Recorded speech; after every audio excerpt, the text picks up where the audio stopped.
Good evening and welcome to Tucker Carlson Tonight. We begin this show with some shocking news.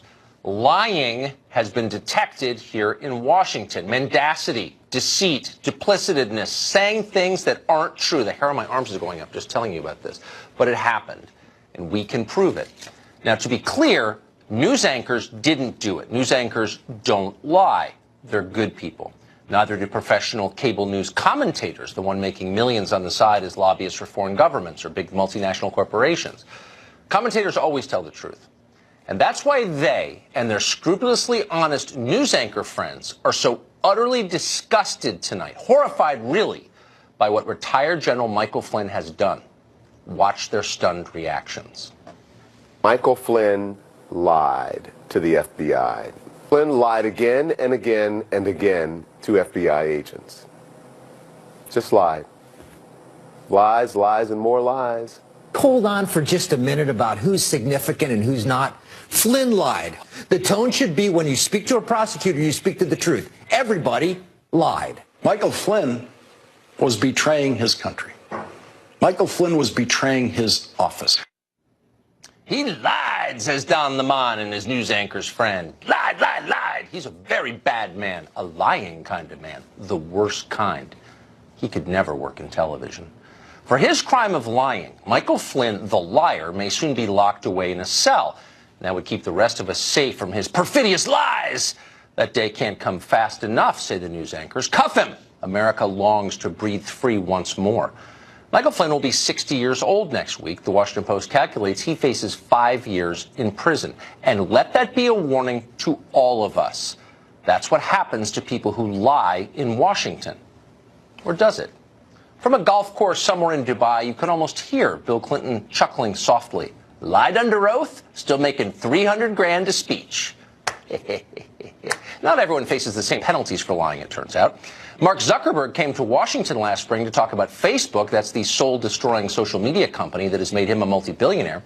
While in town, Zuckerberg stopped by the Congress where, and you might want to ask the kids to leave the room for this, he lied. Yep, don't tell Don Lemon, but Mark Zuckerberg is a liar. Watch him do it.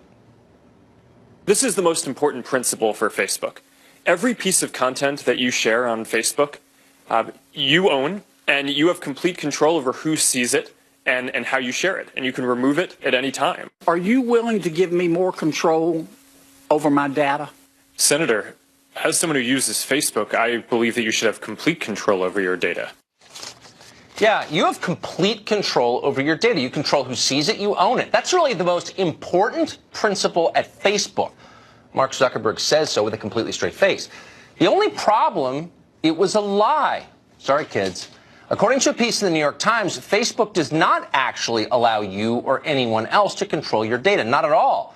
In fact, they secretly hand over your data, personal data, to other big tech companies.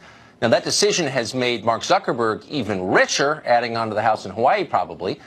Unfortunately, he's had to lie in the process, including to Congress, and that's a crime. As Robespierre once famously noted, you can't make an omelet without breaking a few eggs. In this case, the eggs are your privacy. Apparently, Facebook allowed Microsoft's search engine Bing to see the names of your Facebook friends without telling you about it. Facebook also allowed Netflix and Spotify to read your private messages without telling you. Now, there's no evidence so far as of tonight that Facebook has a video camera hidden in your shower, but close enough. That's what Mark Zuckerberg lied about. Not a small lie, really. What did Mike Flynn lie about? Well, according to the FBI, Flynn lied about conversations he'd had with the Russian ambassador, Kislyak. You remember him. Flynn said that he and Kislyak had never talked about expelling Russian diplomats or about Russia voting in the UN on symbolic resolutions. And in fact, they had talked about both of those things. The feds already knew that because they were listening in secretly. There was nothing improper about the conversations that Flynn and Kislyak had. The crime was the lie. It's always the crime, except when it's Mark Zuckerberg. Mark Zuckerberg can lie about something that affects hundreds of millions of Americans, but it's not really a big deal. Zuckerberg is not looking at 5 years in prison. Zuckerberg will not be sanctioned by Congress ever. So what's the difference?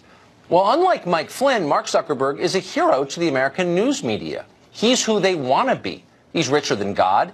He went to Harvard. He wears T-shirts at work, for real. He's for open borders.